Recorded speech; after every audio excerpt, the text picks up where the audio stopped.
آدم علیہ السلام کے بیٹے قابیل نے حابیل اپنے بھائی کو قتل کر دیا ایک عورت کی لالچ میں، عشق معاشقے میں بھائی کا خون کیا. وہ پہلا خون تھا انسانی تاریخ، لیکن کافر نہیں تھے وہ، عقیدہ خراب نہیں تھا، عملی کوتاہیاں تھیں، عملی کوتاہی. آہستہ آہستہ آہستہ آہستہ بڑے بڑے ولی اللہ پیدا ہوئے نا اس قوم میں، آدم علیہ السلام کی اولاد میں نیک بزرگ پیدا ہوئے جو لوگوں کو ہدایت دیتے تھے. کچھ پیغمبر بھی آئے، شیس علیہ السلام کہا جاتا ہے. تو ہوتے ہوتے ہوا یہ کہ کچھ بزرگ اتنے اچھے کہ جب وہ دنیا سے گئے نا تو لوگ ان کی یاد میں ان کے مجسمے بنا لیے. لوگوں نے کیا کیا ان کی یاد میں؟ یہ حرام ہے اسلام میں. جیسے لوگوں نے اپنے پیر صاحب کی تصویر لگائی ہوئی ہوتی ہے، اپنے ابا اماں کی تصویر دیواروں پہ لگائی ہوئی ہوتی ہے. کیا یہ جائز ہے اسلام میں؟ یادگار کے طور پر دیواروں پہ تصویر لٹکانا اسلام میں جائز نہیں. خیر انہوں نے، اب وہ قائد اعظم سے پوچھو بھائی، کہہ رہے قائد اعظم کی تصویریں بھی تو لگی ہوتی ہیں، تو جنہوں نے لگائی ہیں ان سے پوچھو. تو اسلام میں بہرحال تصویر سازی کیا ہے؟ حرام. یہ ڈیجیٹل تصویر کے حکم میں نہیں ہے، خوب سمجھ لو اچھی طرح، اس پر میں بہت ڈیٹیل سے بیان کر چکا ہوں. اور کسی ضرورت سے تصویر کھنچوانی ہو وہ بھی جائز ہے، کیونکہ ضرورت سے جو کتا پالنا جائز ہے، تو جس حدیث میں کتے کو حرام قرار دیا اس میں تصویر کو بھی، تو ضرورت میں جب کتا مستثنی ہے تو تصویر بھی کیا ہے؟ اب ضرورت بہت ساری ہو سکتی ہے، بلا ضرورت کی بات کر رہا ہوں، بلا ضرورت تعظیم کے لیے تصویریں لٹکانا اسلام میں جائز نہیں ہے. ہاں ضرورت ہو تو وہ مستثنی ہے، وہ خارج ہے اس سے. تو خیر ضرورت یہ ہوتی ہے اشتہاری مجرم ہے اس کی تصویر دینی پڑ جاتی ہے. ہمارے یہاں تو نہیں دی جاتی لیکن بہت سے ملکوں میں دی جاتی ہے. ہمارے یہاں تو جو اشتہاری مجرم ہیں، اللہ معاف فرمائے، عجیب سی باتیں زبان سے نکل رہی ہیں، وہ خود لوگوں کی تصویریں دے رہے ہوتے ہیں کہ ان کو پکڑو. تو خیر اب کیا بولیں یار. تو آدم علیہ الصلوۃ والسلام کے بعد نا، اب نوح علیہ السلام کے دور میں کیا ہوا کہ اس سے پہلے کی بات ہے کہ لوگوں نے 5 بزرگ تھے عقیدت محبت میں ان کے مجسمے بنا لیے. ود، سوا، یغوث، یعوق، نصر، یہ 5 قسم کے کیا تھے؟ بت تھے. یہاں سے بت پرستی کا آغاز ہوا. اصل میں قدیم مذہب توحید ہے، بت پرستی بعد میں آئی ہے، اور ان کو پوجنا شروع کر دیا. اب ان سے جب کہا جاتا کہ یہ تو تمہاری بگڑی نہیں بنا سکتے، یہ تو خدا نہیں ہے، ان کو تو تم نے اپنے ہاتھوں سے بنایا ہے، تو قوم یہ کہتی تھی کہ یہ اللہ کے نیک بندے ہیں، ہم ان کے سامنے سجدہ کریں گے تو خوش کون ہوگا؟ اللہ. اور اللہ نے ان کو اختیارات دے دی ہیں، اولاد یہ والا بت دے گا، کاروبار میں برکت یہ دے گا، اور بیوی بھاگ گئی ہے تو واپس کون لے کر آئے گا؟ یہ لے کر آئے گا، ٹھیک ہے نا، اور وغیرہ وغیرہ. مجھے کیا پتا، بہت سارے مسائل، اللہ ہم سب کو مسائل سے بچائے. اب جب ان سے کہا جاتا کہ سارے کام تو اللہ کرتا ہے، تو وہ جواب میں پتہ ہے کیا کہتے؟ وہ کہتے ہمیں پتہ ہے اللہ کرتا ہے، اصل میں تو اختیارات اللہ کے پاس ہیں، لیکن اللہ نے ان کو بھی دے دی ہیں. آج بھی مشرک یہی بات کرتا ہے کہ ہمارے نبی کو اللہ نے اختیارات دے دی ہیں، اصل کس کے پاس ہیں؟ اللہ کے. جبکہ اسلام کہتے ہیں کسی کو نہیں دی اللہ نے اختیارات، نہ نبی کو، نہ بدھ کو، کسی کو بھی نہیں، نہ فرشتوں کو. سارے اختیارات کس کے پاس ہیں؟ اللہ نے دیے ہی نہیں ہے کسی کو، جو اسباب سے ہٹ کے اختیارات ہوتے ہیں. اب کیا ہو رہا ہے کہ جی بجائے اللہ کے سامنے سر جھکانے کے بتوں کے سامنے سر جھک رہا ہے، ان سے منتیں مانی جا رہی ہیں کہ تو میری بگڑی بنا دے، تو یہ کر دے، تو وہ کر دے. منکر تھوڑی ہیں بھائی، اللہ کے نیک بندے تھے. تو آپ جب اپنے بندوں سے، بادشاہ جب لوگوں سے خوش ہوتا ہے تو علاقے دے دیتا ہے نا ان کو. چل بھائی پانی کا وزیر میں نے تجھے بنا لیا، اب پانی مانگنا ہے تو بادشاہ کے پاس جانے کی ضرورت نہیں ہے. اب آپ کس کے پاس جاؤ گے؟ کراچی میں کسی کے پاس بھی نہیں جاؤ گے کیونکہ کہیں بھی نہیں ملے گا. لیکن جہاں دنیا میں نظام ہے وہاں کس کے پاس جاؤ گے؟ پانی کے وزیر کے پاس جاؤ گے، بجلی میں بجلی کے وزیر کے پاس جاؤ گے. تو اللہ نے جو ہے نا ان سے خوش ہو کے ان کو اختیارات بانٹ دی. اللہ کو اس سے غضب آتا ہے. اللہ نے اپنے پاس سارے اختیارات اس لیے رکھے ہیں کہ جب کسی کی کوئی حاجت ہو تو کس کو پکارا جائے؟ اللہ کو. لوگ اب اللہ کو چھوڑ کے کدھر، چاہے کوئی بھی لاجک اس کی پیش کریں، جا کدھر کو رہے ہیں؟ ان بتوں کے پاس. اور پھر اور بھی برائیاں آ گئیں تو اللہ نے نوح علیہ السلام کو بھیجا. تو اس کا قرآن میں تذکرہ ہے، وَلَقَدْ أَرْسَلْنَا نُوحًا إِلَىٰ قَوْمِهِ، ہم نے بھیجا نوح علیہ السلام کو ان کی قوم کی طرف. إِنِّي لَكُمْ نَذِيرٌ مُبِينٌ، کہ میں تمہیں کھلا ڈرانے والا ہوں اللہ کے عذاب سے، تم غلط کر رہے ہو. انی لکم نذیر مبین اللہ تعبدوا الا اللہ، غلامی کس کی کرو؟ صرف اللہ کی، جو اللہ کہہ رہا ہے وہ کرو. انی اخاف علیکم عذاب یوم علیم، دردناک عذاب کا خوف ہے مجھے تمہارے اوپر. فقال الملأ الذین کفروا من قومہ، قوم کے جو بڑے بڑے لوگ تھے نا، دولت مند اور سردار، وہ کہنے لگے. یہ آپ کو ہر نبی کے واقعے میں یہ چیز ملے گی، غریبوں نے مخالفت نہیں کی، مخالفت ہمیشہ قوم کے، کیونکہ جس کا پیٹ بھرا ہوا ہوتا ہے وہ اللہ کو زیادہ بھولتا ہے، جس کا پیٹ خالی ہوتا ہے وہ اللہ کو یاد رکھتا ہے. صحیح حدیث ہے، آپ صلی اللہ علیہ وسلم نے فرمایا واللہ مل فقر اخشى علیکم ولکن اخشى علیکم ان تبسط علیکم الدنیا ولکن اخشى ان تبسط علیکم الدنیا فتہلککم کما اہلک الذین من قبلکم. آپ نے فرمایا مجھے میری امت پہ فقر و فاقہ کا خوف نہیں ہے کہ فقر و فاقے سے امت ہلاک ہو جائے گی، ایسا نہیں ہے. مجھے خوف اس بات کا ہے پیسہ بہت آئے گا امت کے پاس، اور یہ دولت ان کو ایسے ہلاک کر دے گی جیسے پچھلے لوگوں کو ہلاک کیا تھا. اب دیکھو نا عرب کنٹریز میں پیسہ جب نہیں تھا، دین پہ تھے نا پورے، جب پیسہ آ گیا تو مزید پیسہ کمانے کی کوشش. اب حال دیکھو کس طرف کو رخ ہو گیا ہے. تو یہی حال سب کا ہے دنیا میں. تو پیسہ آنے کے بعد دین سنبھالنا مشکل. اسلام یہ نہیں کہہ رہا پیسہ مت کماؤ، پیسے والے کو فکر دوسروں سے زیادہ کرنی ہے، کیونکہ اس کو پھر نا غریب علماء تو ویسے ہی برے لگ رہے ہوتے ہیں اس کو کہ ان کے پاس تو پہننے کے چپل نہیں ہے، ہمیں بتائیں گے طلاق ہوئی ہے کہ نہیں ہوئی ہے، صحیح ہے نا، یہ ہمیں بتائیں گے وراثت کے کیا مسائل ہیں. تو یہ تانا ملتا ہے. تو اللہ تعالیٰ نے فرمایا کہ فقال الملأ الذین کفروا من قومہ، قوم کے جو بڑے بڑے سردار تھے، وڈیرے تھے، وہ کہنے لگے ما نراک الا بشرا مثلنا، آپ تو ہماری طرح کے انسان ہو. آپ کیا ہو؟ ہماری طرح کے انسان. اس میں بھی بڑی ٹیکنیکل پوائنٹ کی بات ہے. ہر پیغمبر کو یہ تانا ملا ہے کہ آپ ہمارے جیسے بشر ہو، کھاتے ہو پیتے ہو، بازاروں میں خریداری. پیغمبروں نے جواب میں یہ نہیں کہا کہ نہیں ہم بشر نہیں ہیں، ہم کوئی اور مخلوق ہیں، بلکہ پیغمبروں نے یہی کہا ہم کیا ہیں؟ تمہاری طرح کے بشر ہیں. تو اللہ نے انسانوں میں ایک انسان کو سلیکٹ کر لیا. اس سے بھی پتہ چلتا ہے کہ جو پیغمبر ہیں، آپ بتاؤ پیغمبر سے بڑا ولی اللہ کوئی ہو سکتا ہے؟ لیکن ان کی لائف نارمل لائف ہوتی ہے. آج جو ہمارے ہاں ولی اللہ کا تصور ہے وہ یہ ہے کہ نہ گھڑ سواری کرے، نہ وہ 4 شادیاں کرے، نہ کہیں رشتے کا پیغام بھیجے، وہ نہ وہ سوئمنگ کرے، نہ وہ نلی نہاری کھائے جاوید نہاری پہ بیٹھ کے، نہ وہ انڈوں پہ مرغی بٹھائے. وہ ایک عجیب سی مخلوق ہو. خرامہ حضرت جی تشریف لاتے ہیں اپنے گھر سے نماز کے لیے، نظریں پلکیں جھکا کے، ایسے منہ سے خوشبوؤں کی لہریں نکل رہی ہوتی ہیں، بغلیں بلے جیسی ہوں، وہ تو کسی نے جھانک کے نہیں دیکھی ہیں. آ کے تمیز سے نماز پڑھ کے پھر روتے ہیں دھوتے ہیں، پھر تمیز سے نصیحت کر کے خرامہ. یہ لائف اسٹائل ہے حضرت. 2 طرح کی ڈشیں ان کے سامنے آ جائیں تو ان کو غصہ آ جاتا ہے کہ دنیا مسافر خانہ ہے، مجھے صرف ککڑی کھلاؤ، ٹھیک ہے نا. یہ بزرگ کا اسلام میں تصور بولو نہیں ہے. صحابہ تو ایسے نہیں تھے بھائی، گھوڑے سے تیز دوڑ لیتے تھے. سلمہ ابن اکوا، اگر سلمہ ابن اکوا اس زمانے میں ہوتے، کوئی روحانی علاج کراتا ان سے؟ جب ان کو بھاگتا ہوا دیکھتا کوئی بھی نہیں کراتا. کہتے ہیں یار یہ تو بزرگ ہی نہیں ہے، تو گھوڑے سے بھی تیز دوڑ رہے ہیں، میں گھوڑے سے علاج کرا لوں گا ٹھیک ہے نا، کسی اور مخلوق سے علاج کرا لوں گا. تو یہ جو بزرگ کا تصور ہے نا، اس کو کھوپڑی سے کیا کرو. ہمارے نبی صلی اللہ علیہ وسلم نے بیویاں بھی رکھیں، آپ کی اولادیں بھی ہوئیں، ان کے کچھ نہ کچھ اونچ نیچ بھی ہوئی، جیسے ہر گھر میں بیگموں کی ہوتی ہیں. آپ ناراض ہو کے گھر سے چلے بھی گئے.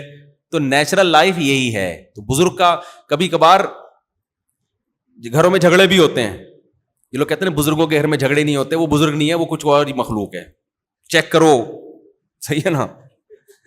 تو سب کچھ نارمل ہی ہوتا ہے. ہاں بزرگ کسے کہتے ہیں؟ الا ان اولیاء اللہ لا خوف علیہم ولا هم يحزنون الذین آمنوا وكانوا يتقون. عقیدہ صحیح ہو، برائیوں سے بچتا ہو، بس. سمجھتے ہو عقیدہ کیا ہو؟ توحید والا، ختم نبوت والا، تقدیر پر ایمان، آخرت پر ایمان، اور برائیوں، ظاہری برائی سے بھی اور باطنی برائی دل میں دنیا کی محبت نہ ہو, جاہ کی محبت نہ ہو, دولت کی لالچ نہ ہو, حب باہ نہ ہو. حب باہ بھی ایک بیماری ہے, ہر وقت ہرک عورتوں کی مسلط, حلال حرام کی پرواہ نہیں کرتا, بد نظری کرتا ہے, فوش فلمیں دیکھتا ہے, زنا کی طرف جاتا ہے, یہ گندے ہیں, یہ چیزیں نہ ہو. اور ظاہری گناہوں سے بھی بچتا ہو, نماز قضا نہ کرتا ہو, سمجھتے ہو کہ نہیں سمجھتے, زکوٰۃ دیتا ہو, وغیرہ وغیرہ. تو اگر کوئی ظاہری اور باطنی برائیوں سے بچتا ہے, پھر میرے بھائی وہ مرغیاں بھی انڈوں پہ بٹھا سکتا ہے, پھر وہ سوئمنگ بھی کر سکتا ہے, وہ گھڑ سواری بھی کر سکتا ہے, پھر وہ جاگنگ بھی کر سکتا ہے, پھر وہ مذاق بھی کر سکتا ہے اپنے خرچے پہ اگر کر رہا ہے, ٹھیک ہے نا, پھر وہ نلی نہاری بھی نیمو نچوڑ کے کھا سکتا ہے, پھر وہ 2 پراٹھے 2 انڈوں کے ساتھ بھی کھا سکتا ہے, اپنے خرچے پہ کھا رہا ہے نا. تو خیر, تو قوم نے کیا کہا, نوح علیہ السلام سے فرمایا ما نرا. اچھا, اس میں ان لوگوں پر بھی رد ہے جو نبی صلی اللہ علیہ وسلم کو بشر نہیں مانتے, نور مانتے ہیں. پیغمبروں کو تو یہ تانے دیے گئے کہ آپ تو ہماری طرح کے انسان ہیں, تو پیغمبر نے کبھی نہیں کہا کہ نہیں ہم تمہاری طرح کے نہیں ہیں. انہوں نے کہا ہم نے کب کہا کہ ہم انسان ہیں بھائی, ہم بھی کھاتے ہیں پیتے ہیں. لیکن کیا ہے, اللہ نے انسانوں میں سے کسی انسان کو اپنے پیغام کے لیے منتخب کر لیا ہے, تو وہ انسان, ساری صفات انسانوں والی ہوں گی. ما نراک الا بشرا مثلنا وما نراک اتبعک الا الذین هم اراذلنا. ایک اور تانا ملا کہ ہم دیکھتے ہیں کہ آپ کو جو فالو کرتے ہیں نا وہ قوم کے غریب لوگ ہیں, لہذا ہم آپ کی مجلس میں بولو نہیں بیٹھیں. یہ بھی تکبر ہوتا ہے اکثر مالداروں میں کہ ان غریبوں میں ہمیں کیوں بٹھایا جا رہا ہے, ان غریبوں میں ہمیں کیوں بٹھایا جا رہا ہے. اسلام کی دعوت بڑی جاندار ہے, بڑی جاندار, اس میں امیر اور غریب میں فرق نہیں ہے. آج بھی ہندوؤں کی عبادت گاہوں میں ایسا ہوتا ہے کہ وہ فلانی قوم کا ہے, وہ مندر میں بغیر پیسوں کے آئے گا, وہ دوسری قوم کا ہے وہ پیسے دے کے آئے گا. مسجدوں میں الحمدللہ اب تک ایسا رواج, مسجد میں صف کے پیچھے رکشے والا بھی ہوگا, ادھر بریگیڈیئر صاحب بھی ہوں گے, ادھر جناب کو چوکیدار ہوگا, ادھر وزیر اعظم صاحب ہونے چاہیے, آگے کیا ہوگا ٹھیک ہے نا, ایک ہی صف میں کھڑے ہو گئے, محمود و ایاس, نہ کوئی بندہ رہا نہ بندہ نواز. تو ہمارے حضرت نے سعودی عرب کا ایک واقعہ سنایا بڑا زبردست, ایک بدو کا. حرم میں نا جماعت کی نماز کھڑی ہونے والی تھی بیت اللہ کے قریب, ہمارے شیخ حضرت مفتی رشید احمد صاحب اگلی صف میں بیٹھے ہوئے تھے. اب کیا ہوا ہے کہ کچھ رائل فیملی کے لوگ آئے, بادشاہ لوگ, تو وہاں شرطوں نے لوگوں کو ہٹانا شروع کیا کہ پہلی صف میں کون کھڑا ہوگا, بادشاہ. وہاں اصل میں مجبوری بھی ہے, مجبوری سیکیورٹی ہے. مقصد میرا خیال ہے یہ نہیں ہے ان لوگوں کا کہ بادشاہ پہلے باقی سب, سیکیورٹی کے پوائنٹ آف ویو سے یہ ضروری ہوتا ہے بعض جگہ, کہ کیونکہ وہاں تو قتل کا خطرہ ہوتا ہے نا بادشاہوں کو, تو ان کی سیکیورٹی بہت سخت ہوتی ہے. تو اب وہ سیکیورٹی کے نقطۂ نظر سے یہ قانون شاید وہاں پر ہے, میرا خیال ہے, اچھا گمان رکھنا چاہیے کہ جو رائل فیملی کے لوگ آ رہے ہیں وہ یہاں کھڑے ہوں گے, باقی پیچھے.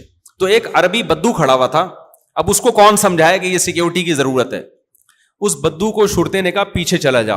وہ کہہ رہے گل لا الہ الا اللہ, گل قل کو کہتے ہیں. وہ شرطے سے کہہ رہے بول لا الہ الا اللہ, یعنی تو کافر ہو گیا ہے. یعنی اللہ کے دربار میں یہ فرق کر رہا ہے امیر اور غریب کا, رائل فیملی کا اور ایک عام آدمی کا. تو اسلام سے کیا ہو گیا, خارج ہو. ہمارے حضرت کو اس کا یہ بولنا اتنا اچھا لگا نا, حضرت نے کئی بار بیان میں بتایا کہ اتنا مجھے اس بدو کی سادگی اچھی لگی. وہ شرطا کہہ رہے پیچھے جا, وہ کہہ رہے تو کلمہ پڑھ کے اسلام قبول کر, لا الہ الا اللہ پڑھ, دوبارہ کافر ہو گیا ہے. اللہ کے گھر میں تو کہہ رہے کہ یہاں یہ کھڑے ہو گئے تیرے. وہ جیسے ایک مسجد میں نا, واقعات سے واقعات یاد آتے ہیں یار, کیا کریں. ایک مسجد میں امام صاحب نے نا وہ لگوا دیے کہ یہ فلاں کی جگہ ہے مسجد میں, یہ فلاں کی جگہ ہے, یہ فلاں کی جگہ ہے, یہ خواتین کی جگہ, یہ خادم کی جگہ, یہ جگہ جگہ نا بورڈ لگا دیے. بھائی اب یہ ہر جگہ اتنی لکھنے کی کیا ضرورت ہے, پھر تیروں کے نشان نا, کہ یوں کر کے یہاں جائیں گے تو امام صاحب کا کمرہ, جیسے کوئی بحریہ ٹاؤن ہے, یہ چھوٹی سی مسجد ہے. تو ایک جلے ہوئے صاحب جو امام صاحب سے ویسے ہی تپے ہوئے تھے, وہ آ کے قصہ کیسے سنا رہے ہیں, مفتی صاحب اس مسجد میں جاؤ, لکھا ہوا ہے تیرے باپ کی جگہ ہے, تیری ماں کی جگہ ہے, یہ تیری بہن کی جگہ ہے. مجھے اس کا اسٹائل بڑا ٹائٹ لگ رہا. کہہ رہے مسجد ہے سیدھا سیدھا بھائی, جو جہاں آگے بیٹھ جائے. کہہ رہے نہیں, امام نے لکھا ہوا ہے تیرے باپ کی جگہ ہے, یہ تیرے ماموں کی جگہ ہے, یہ تیری ماں کی جگہ ہے, تیری بہن کی جگہ ہے. مجھے اس کے اسٹائل پہ اتنی ہنسی آئی ہے, میں نے کہا یار دیکھو, تو مسجدوں میں ایسا میرے بھائی سب جگہ سب کی ہے, جو پہلے آ کے جہاں بیٹھ گیا وہ جگہ اس کی ہے. امام کے پیچھے جب نیت باندھ لی تو بریگیڈیئر ہو, چیف آف آرمی اسٹاف ہو, وزیر اعظم ہو, صدر ہو, چپڑاسی ہو, ٹماٹر والا ہو, سب کی اوقات ایک جیسی. اب سب کیا ہے, اللہ کے دربار میں ہاتھ باندھ کے کھڑے ہوئے ہیں. اسلام میں جنازہ بھی سب کا ایک جیسا ہے. جنازے کی چارپائی آئے گی, سب کا ایک جیسا جنازہ, ایک جیسی تکبیرات, ایک جیسی دعائیں. فرق نہیں رکھا گیا ہے کہ جی کرنل صاحب کا جنازہ الگ اسٹائل میں ہوگا, بریگیڈیئر کا جنازہ الگ اسٹائل میں, چپڑاسی کا جنازہ الگ اسٹائل میں. نا نا نا نا نا, قبر بھی سب کی کیسی ہوگی, ایک جیسی. جنازہ بھی سب کا ایک جیسا, کفن بھی سب کا ایک جیسا. حج پہ جب جاتے ہو نا تو احرام بھی سب کا کیسا ہوگا. اللہ کہتے ہیں جہاں میرے گھر میں آؤ نا تو یہ اپنے عہدے باہر رکھ کے آیا کرو. کیسا اسلام کا ایک خوبصورت نظام ہے. وہاں امیر غریب نہیں ہے. بیت اللہ میں جب حج کرنے کے لیے جاؤ گے تو احرام سب نے ایک جیسا پہننا ہے, اور واپسی پہ سب کے دہشت گردی کا ٹنڈ ہوگی سب کی, ٹھیک ہے نا. قصر ہوگا یا کیا ہوگا, حلق ہوگا. وہاں بھی فرق نہیں رکھا اللہ تعالیٰ نے کوئی. تو اسلام کی دعوت سب کے لیے, تو یہاں بھی ایسا ہی ہے. نوح علیہ السلام نے کو تانے ملنے شروع ہو گئے کہ ما نراک الا الذین ما نراک تبعک الا الذین هم اراذلنا. قوم میں جو سب سے پست ترین لوگ ہیں نا وہ آپ کی اتباع کر رہے ہیں, ہمیں یہ بالکل بھی پسند نہیں. ہمارے نبی کو بھی یہ تانا ملا ہے کہ غریب صحابہ جو نبی کے ارد گرد رہتے تھے نا تو یہ مشرکین عرب تانا دیتے تھے. تو اللہ نے کیا حکم نازل کیا سورہ کہف میں کہ وَاصْبِرْ نَفْسَكَ مَعَ الَّذِينَ يَدْعُونَ رَبَّهُمْ بِالْغَدَاةِ وَالْعَشِيِّ. اے نبی آپ اپنے آپ کو ان مساکین کے ساتھ جوڑ کے رکھیں جو اپنے رب کو صبح و شام پکارتے ہیں. ان کو اپنی مجلس سے آپ کو دھتکارنے کی اجازت نہیں ہے. ایسا نہیں ہے کہ آپ ان کے تانوں سے آ کے, جو اسلام کی دعوت میں آئے گا آپ نے اس کو سینے سے لگانا ہے. تو ہمارے نبی اصحاب صفہ کے پاس جایا کرتے تھے. مسجد نبوی میں جو ابھی جو چبوترا ہے نا وہ اصحاب صفہ کا نہیں ہے, وہ ویسے ہی چبوترا ہے. لوگ اس کو صفہ کا چبوترا سمجھ کے وہاں بیٹھے ہوئے ہوتے ہیں تبرکن. تو وہ جو اصل چبوترا تھا وہ ابھی نہیں ہے. جگہ تو اس کی متعین ہے کہ یہاں اصحاب صفہ بیٹھا کرتے ہیں, لیکن جو چبوترا ہے, جو آج کل جو چبوترا ہے یہ وہ والا نہیں ہے چبوترا. تو اصحاب صفہ جہاں بیٹھا کرتے تھے نبی وہاں جا کے بیٹھتے باقاعدہ اور کہتے تم وہ مبارک لوگ ہو جن کے ساتھ مجھے بیٹھنے کا اللہ نے حکم دیا ہے. تو اس لیے غریب بھی اسے بغیرت بولو نہیں ہوتا. اچھا بھائی, فقال الملأ قال یا قومی ارأیتم ان کنت علی بینۃ من ربی. نوح علیہ السلام نے جواب میں کیا کہا کہ اے میری قوم اگر میں واضح دلیل پر ہوں, میری بات کو دیکھو, یہ نہ دیکھو کہ مجھے فالو غریب کر رہا ہے یا امیر.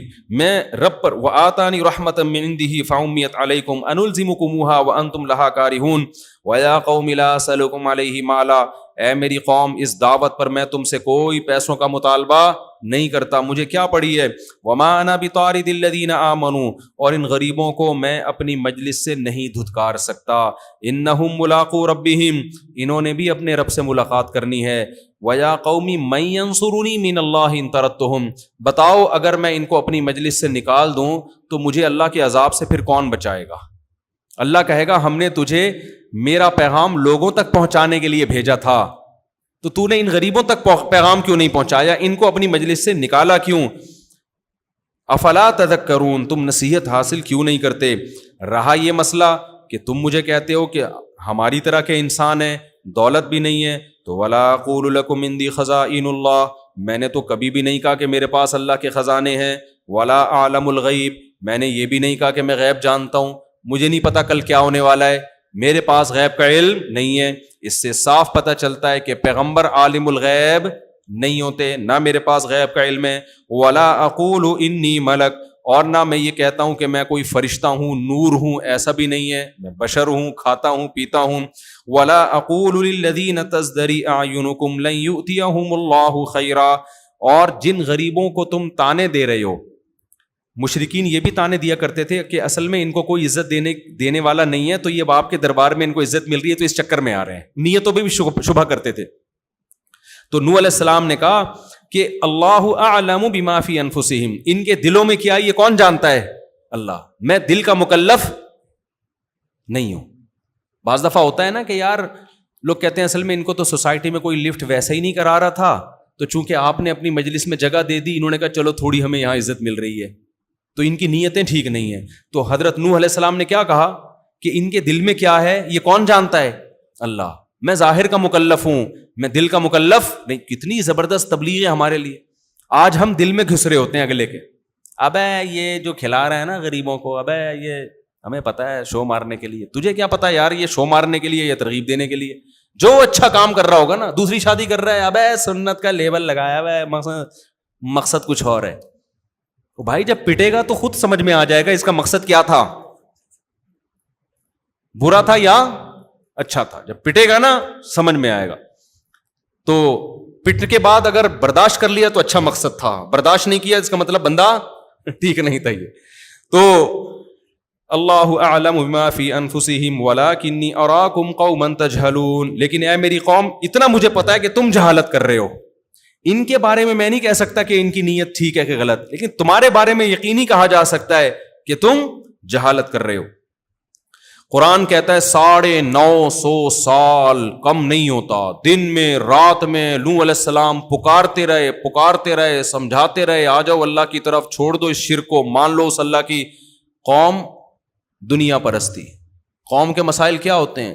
پیٹرول سستا ہو جائے, آٹا سستا ہو جائے, پیٹ بھر جائے, سکون کی زندگی ملے, اللہ سے کوئی واسطہ نہیں. تو قوم بڑے سکون میں تھی, بارشیں آسمان سے برس رہی تھیں, زمین سے نباتات اگ رہے تھے, فصلیں لہلہا رہی تھیں, مسائل ان لوگوں کے حل تھے. تو یہی قوم ایک ترقی یافتہ کنٹری ہونے کی علامت ہے. قوم یہ کہتی تھی ہم ترقی یافتہ ملک ہیں, مضبوط لوگ ہیں, سب کچھ ٹھیک ہے. تو بس ٹھیک ہے نا. آج پتہ ہے ہمارے لبرل لوگوں نے سکسیس اور کامیابی اس کو سمجھ لیا ہے کہ ڈالر نیچے ہو جائے اور ہماری کرنسی جو کبھی بھی اوپر بظاہر نہیں لگ رہا, اللہ کرے ہو جائے, وہ کہاں چلی جائے؟ اوپر ہو جائے. ہونا چاہیے ایسے, ہمیں بھی خوشی ہوگی. یہ اصل کامیابی نہیں ہے. قرآن جو کہہ رہا ہے نا وہ کہیں اور لے کے جا رہا ہے آپ کو, وہ کسی اور طرف لے کے جا رہا ہے. تو نوح علیہ السلام کی قوم کہتی تھی ہم ترقی یافتہ لوگ ہیں, کوئی ٹینشن نہیں ہے, کوئی پرابلم نہیں ہے. تو یہ بحث میں کتنے سال لگے ہیں؟ 950 سال. لوگ کہتے ہیں نا اگر اللہ ان نافرمانوں سے ناراض ہے تو تباہ کیوں نہیں کر دیتا؟ بھائی اللہ ہماری طرح جلد باز نہیں ہے, حلیم ہے, بردبار ہے. وہ ہماری طرح نہیں ہے, ہمیں تو کسی پہ غصہ ہے اسی وقت جاری کر دیتے ہیں. اللہ ایسا نہیں, وہ بہت مہلت دیتا ہے. 950 سال تک سمجھاتے رہے. قرآن کہتا ہے قالوا یا نوح قد جادلتنا. ایک دن قوم نے کہا اے نوح تو نے ہم سے بڑا جھگڑا کیا, فاکثرت جدالنا, بہت زیادہ جھگڑا ہو گیا ہے. 950 سال کوئی کم نہیں ہوتے, بہت بحث ہو گئی ہے. فاتنا بما تعیدنا ان کنت من الصادقین. اب ایسا کر تو عذاب لے آ, جو صبح شام وعدے کرتا ہے نا عذاب آئے گا, اب ہمیں دکھا دے اپنی آنکھوں سے. اب کیا کر, ہمیں یہ ہٹ دھرمی کی انتہا ہے.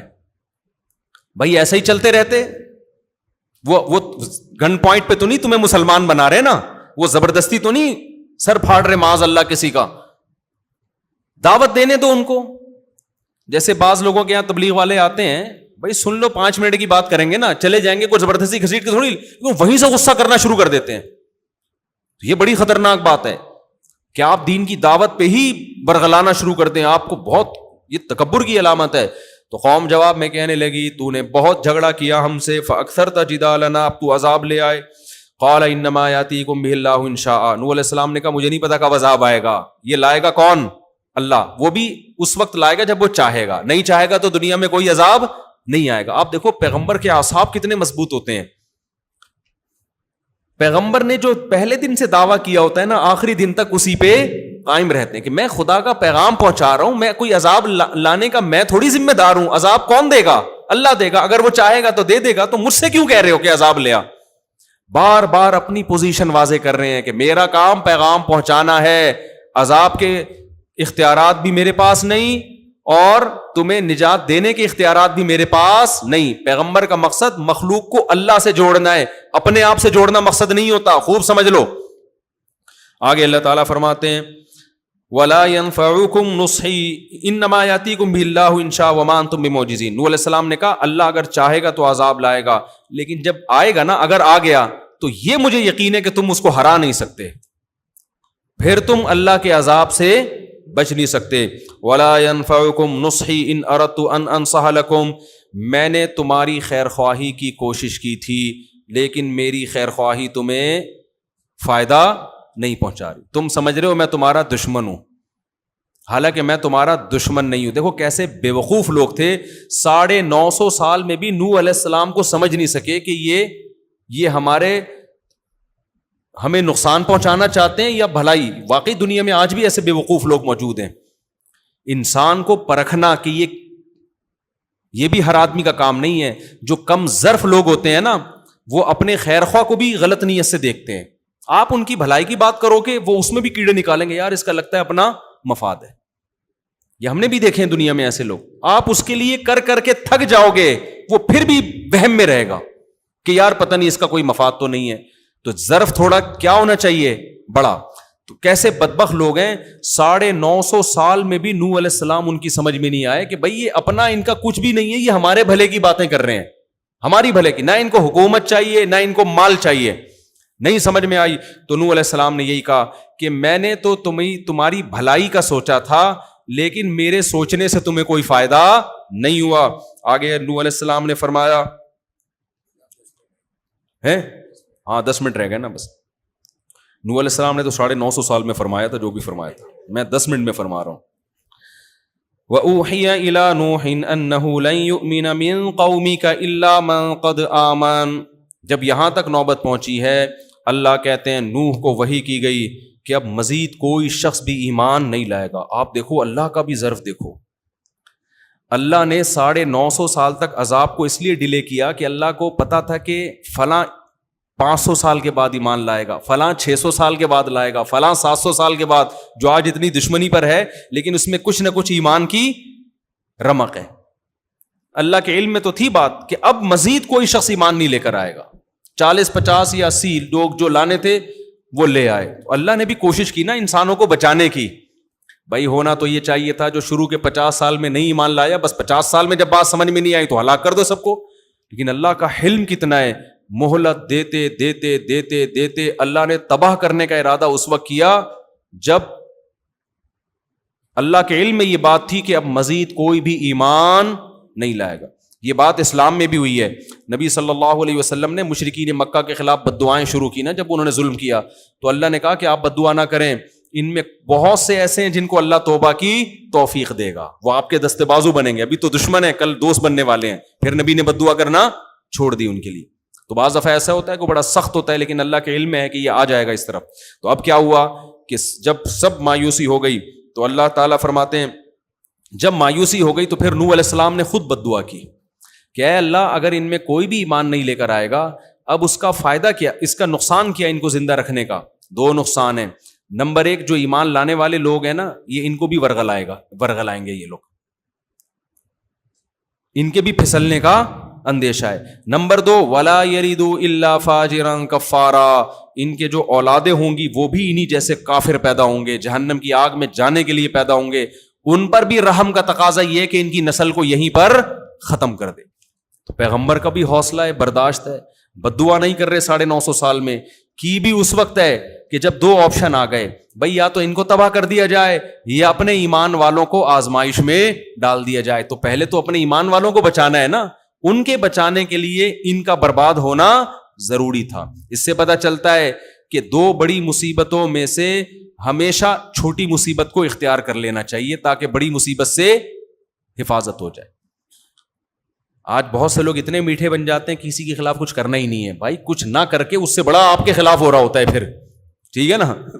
تو ایسے موقع پہ بد دعا کرنی چاہیے. یہ بد دعا موسیٰ علیہ السلام سے بھی ثابت ہے. ایک وقت کے بعد جا کے نا حضرت موسیٰ نے فرعون کے خلاف بد دعا کی تھی کہ اللہ یہ بنی اسرائیل آزمائش میں پھنس پڑ گئے ہیں اس کی وجہ سے, تو اس کو تباہ کر دے. تو یہاں پھر نوح علیہ السلام نے بد دعا کی. پھر جب بد دعا کی ہے تو اللہ تعالیٰ کی آیتیں نازل ہوئیں کہ وَاصْنَعِ الْفُلْكَ بِأَعْيُنِنَا وَوَحْيِنَا. وقت پورا ہو چکا ہے. میں پھر انشاءاللہ پھر یہ واقعہ بڑا لمبا ہے نا, پھر یہ واقعہ انشاءاللہ پھر میں کل شروع کروں گا. تو خلاصہ یہی نکلا کہ ہر پیغمبر کی ایک ہی دعوت ہے, اللہ تعبدوا الا ایہ. دیکھو یہ جو لا الہ الا اللہ کا کلمہ ہے نا, اس کا کثرت سے ورد کرنا چاہیے. یہ بڑا جاندار کلمہ ہے. حدیث میں آتا ہے افضل الذکر لا الہ الا اللہ, سب سے بہترین ذکر کون سا ہے؟ لا الہ. کیوں؟ اس میں ایتھیس لوگوں کی بھی نفی ہے.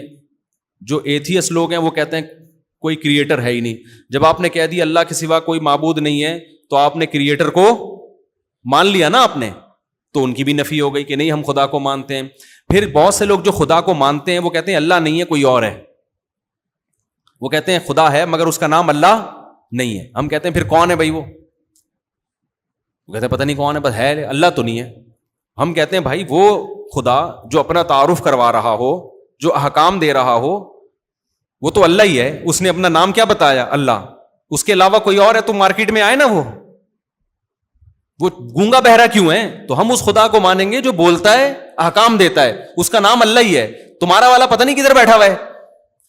تو لا الہ الا اللہ میں آپ یہ بھی اقرار کر لیتے ہیں کہ میں خود کریٹر کا قائل ہوں, اور میں اس کریٹر کا جس کو کیا کہا جاتا ہے؟ اللہ کہا جاتا ہے. یہ بھی اس نظریے کی بھی نفی ہو گئی. تیسری بات, بہت سے لوگ یہ کہتے ہیں کہ چلو ہم مان لیتے ہیں خدا ہے, وہ اللہ بھی ہے, تو کیا کریں؟ اب ہے تو کیا کریں بھائی؟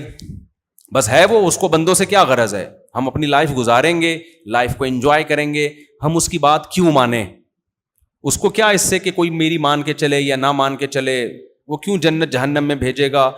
تو لا الہ الا اللہ, کوئی معبود نہیں ہے. معبود کا مطلب جس کی غلامی کی جائے. تو ہم اس میں مان رہے ہیں کہ اللہ کیا ہے؟ معبود. خالی ہم اس اللہ کے وجود کے قائل نہیں ہیں, صرف اس کے قائل نہیں کہ اس کے نام اللہ ہے, بلکہ ہم اس کے بھی قائل ہیں کہ وہ عبادت کے لائق ہے. اس کی غلامی کرنی ہے ہم نے, اس کی مان کے چلنا ہے, نماز پڑھنی ہے, زکوٰۃ دینی ہے, روزہ رکھنا ہے. ایسا اللہ ہم نہیں مانتے کہ جس کا بندوں سے کوئی لنک ہے ہی نہیں اور بندوں سے کچھ چاہتا ہی نہیں ہے. تو یہ بھی اقرار کس میں ہو گیا؟ لا الہ الا اللہ میں. چوتھا, بہت سے لوگ کہتے ہیں کہ بھائی خدا ہے اور اس کی عبادت بھی کرنی چاہیے. جیسے ہندو بھی کہتے ہیں خدا ہے, بھگوان ہے, اس کی عبادت کرنی چاہیے. عیسائی بھی کہتے ہیں کرنی چاہیے. وہ عبادت کے قائل ہیں, معبود مانتے ہیں, لیکن وہ اللہ کے ساتھ دوسروں کو شریک بھی کر دیتے ہیں. تو لا الہ الا اللہ میں ہم نے یہ مان لیا کہ معبود بھی صرف کون ہے؟ اللہ ہی ہے, اس کے علاوہ کوئی بھی نہیں ہے. تو بتاؤ اس سے زیادہ خاندانی بات کوئی ہو سکتی ہے؟ کیا کریں یار, اس سے زیادہ خاندانی جملہ جس میں الحاد کی بھی نفی ہو گئی, جس میں ان لوگوں کی بھی نفی ہو گئی جو خدا کو کہتے ہیں اللہ نہیں ہے, وہ کچھ اور نام ہے, ان کی بھی نفی ہو گئی. ان کی بھی نفی ہو گئی جو کہتے ہیں چلو اللہ ہے یا کوئی بھی ہے لیکن معبود نہیں ہے, عبادت نہیں کرنی ہم نے اس کی, ان کی بھی نفی. اور ان کی بھی نفی ہو گئی جو کہتے ہیں اللہ کی بھی کرنی ہے اور اللہ کے علاوہ کی بھی کرنی ہے. تو اللہ کے وجود کو بھی مان لیا, اس کا نام بھی مان لیا کہ اللہ ہے, یہ بھی مان لیا کہ اس کی عبادت کرنی ہے, اور یہ بھی مان لیا کہ صرف اسی کی کرنی ہے. تو باقی بات ہی ختم ہو گئی. اور رہ کیا گیا؟ چھوڑو, رہنے دو, ایسی جیسے چل رہے ہو نا ویسے ہی چلو, ٹھیک ہے. نہیں, یہ خاندانی باتیں ہیں جو کڑک سی دودھ پتی پی ہوئی ہو تو سمجھ میں آتی ہیں. کیا کوئی نیکی کر کے اس کا ثواب آپ کو پہنچا سکتا ہے؟ تو یہ صبح شام جو ہے نا لا الہ الا اللہ کا ورد کرنا چاہیے. مقصد بتانے کا یہ تھا میرے, اس کو پڑھا کریں.